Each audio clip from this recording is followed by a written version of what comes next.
Kabar gembira, PKH BPNT tahap 1 meledak cair. Rp600.000 di kartu KKS ini infonya. Halo Sobat Info Bansos terkini, apa kabar semuanya? Semoga selalu sehat dan dimudahkan segala urusannya. Kembali lagi di channel ini, tempatnya kita berbagi informasi terbaru dan terpercaya seputar bantuan sosial dari pemerintah. Nah, di video kali ini saya akan menyampaikan kabar gembira. Karena tepat hari ini, bulan Maret 2026, ada banyak sekali bantuan sosial yang cair untuk masyarakat penerima manfaat. Jadi, silakan disimak baik-baik, jangan sampai ketinggalan informasinya. Pertama, program Keluarga Harapan PKH. PKH kembali dicairkan untuk berbagai kategori. Mulai dari ibu hamil, balita usia 0 sampai 6 tahun, lansia di atas 60 tahun, penyandang disabilitas berat, hingga anak-anak sekolah dari tingkat SD, SMP, sampai SMA. Nominal bantuannya tentu berbeda-beda sesuai dengan komponen masing-masing keluarga. Pastikan dicek melalui buku tabungan atau ATM di Bank Himbara, yaitu BRI, BNI, Mandiri, maupun BTN. Kedua, bantuan pangan non-tunai, BPNT, atau kartu sembako. Untuk penerima BPNT, saldo sudah mulai masuk dan bisa dibelanjakan melalui e-warung atau agen yang sudah ditunjuk. Bantuan ini biasanya berupa saldo senilai Rp200.000 setiap bulan untuk memenuhi kebutuhan pangan pokok seperti beras, telur, dan bahan pokok lainnya. Ketiga, bantuan langsung, tunai dana desa. Beberapa desa sudah menyalurkan BLTDD tahap bulan Maret. Jadi bagi keluarga penerima manfaat di tingkat desa, segera konfirmasi ke kantor desa atau cek informasi dari perangkat desa setempat. BLT ini diberikan untuk membantu meringankan kebutuhan hidup sehari-hari, terutama bagi keluarga yang masuk kategori miskin dan rentan. Keempat, bansos pangan beras 10 kg. Selain bantuan tunai, ada juga bansos beras 10 kg dan minyak 2 liter yang disalurkan melalui Bulog. Beberapa wilayah sudah menerima distribusi langsung, baik diambil melalui kantor desa, kantor kelurahan, atau diantar ke rumah masing-masing penerima. Nah, sobat semua, itu tadi beberapa bantuan sosial yang cair di bulan Maret 2026 ini. Jangan lupa untuk selalu mengecek status bantuan melalui aplikasi Cek Bansos Kemensos atau langsung menanyakan ke pihak desa dan kelurahan agar tidak ketinggalan informasi. 7 bansos yang berlanjut di 2026, pemerintah memastikan bahwa bantuan yang bersifat fundamental dan struktural akan tetap berjalan. Ini adalah jaring pengaman utama bagi masyarakat rentan. Program bantuan yang akan cair di 2026 diantaranya itu yang pertama, program Keluarga Harapan PKH.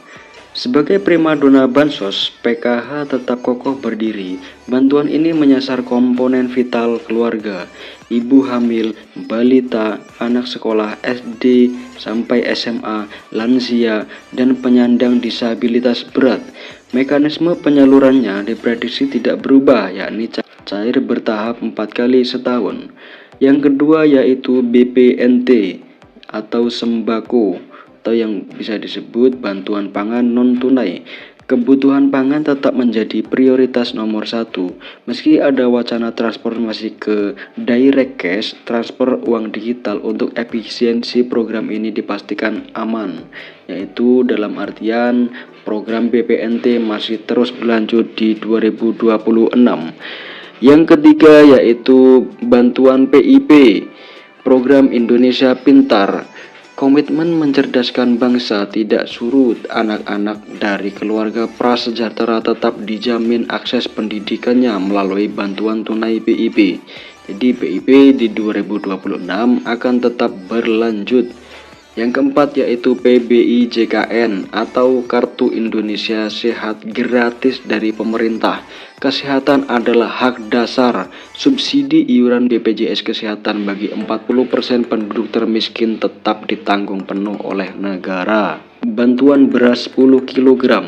Program cadangan pangan pemerintah CPP ini diprediksi kuat akan diperpanjang, berfungsi sebagai bantalan saat harga beras gejolak atau terjadi kerawanan pangan. Jadi bantuan beras di tahun 2026 akan tetap berlanjut. Yang keenam yaitu atensi lansia dan disabilitas berat. Kementerian Sosial terus menyalurkan bantuan rehabilitasi sosial baik berupa alat bantu, kursi roda, alat dengar maupun makanan bagi lansia tunggal dan disabilitas. Untuk yang ketujuh, bantuan pena pahlawan ekonomi Nusantara. Ini adalah bintang baru bagi KPM usia produktif di bawah 40 sampai 45 tahun yang sudah lama menerima bansos. Pemerintah menawarkan modal usaha hingga 5 juta rupiah. Syaratnya harus siap graduasi atau mundur dari kepesertaan bansos reguler. Setelah usahanya mandiri ya. Jadi nanti akan ada pengembangan apa skill-skill yang bisa dipelajari dan dipraktekkan. Dalam artian harus melalui proses graduasi secara mandiri atau graduasi secara sukarela. Tidak semua kabar itu manis ya. Ini dia yaitu kabar di tahun 2026 menjadi akhir perjalanan bagi bansos yang sifatnya ad hoc atau sementara.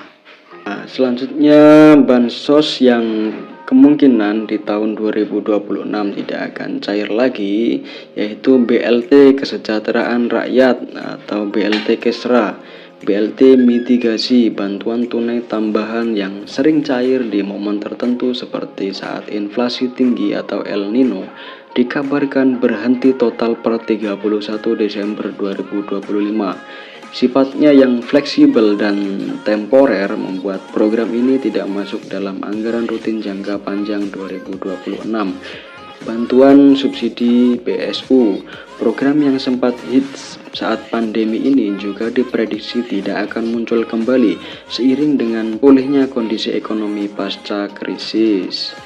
Ya, jadi ada beberapa bantuan yang kemungkinan di tahun 2026 tidak akan cair atau tidak rutin cair per bulan sesuai dengan kondisi yang ada di lapangan seperti inflasi tinggi atau El Nino dan lain sebagainya.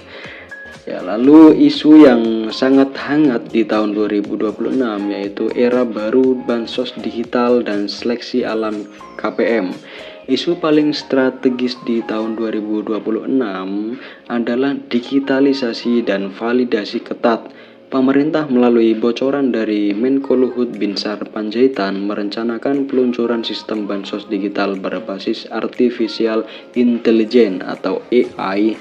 Tujuannya yaitu memberantas hantu bansos alias penerima fiktif, penerima ganda atau salah sasaran. Jadi concern pemerintah sangat concern di situ ya, seperti penerimanya yang nggak ada atau bansosnya tetap cair, meninggal tetap bansosnya cair, atau penerima ganda atau salah sasaran.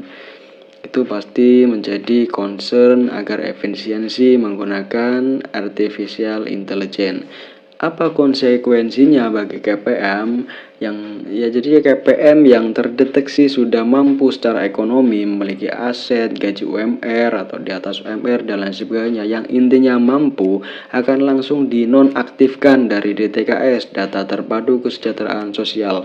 Fokus pemerintah bergeser dari sekedar menyalurkan bantuan menjadi mencetak keluarga yang mandiri secara ekonomi. Saran bagi KPM, jadi simak secara sesama dan teliti. Saran bagi KPM, jangan terlena, pastikan data kependudukan Anda, KK, KTP Anda valid ya dan terbaru.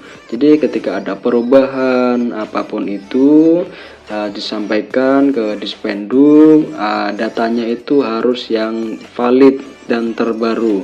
Bagi yang masih muda dan produktif, manfaatkan program Pena untuk memulai usaha. Jadi bantuan itu bukan gaji ya sobat bansos semuanya. Jadi jangan terlalu mengandalkan bantuan sosial dari pemerintah. Gunakanlah bantuan sosial itu untuk produktivitas Anda, membantu ekonomi Anda, membantu usaha Anda agar Anda berkembang dan usaha Anda juga berkembang, dan nantinya ekonomi Anda juga berkembang dan stabil. Karena di masa depan bansos tunai murni akan semakin diperketat seleksinya. Jadi tidak semua orang serta-merta gampang untuk menerima bansos ini. Ya, mungkin itu saja pembahasan dari saya. Jika pembahasan saya kurang jelas atau sobat semua ada pertanyaan yang seputar bansos, saya selalu terbuka. Ya, mungkin itu saja dari saya. Kurang lebihnya mohon maaf apabila ada kata-kata yang kurang berkenan. Dari saya, wassalamualaikum warahmatullahi wabarakatuh. Salam sejahtera, salam tepat sasaran.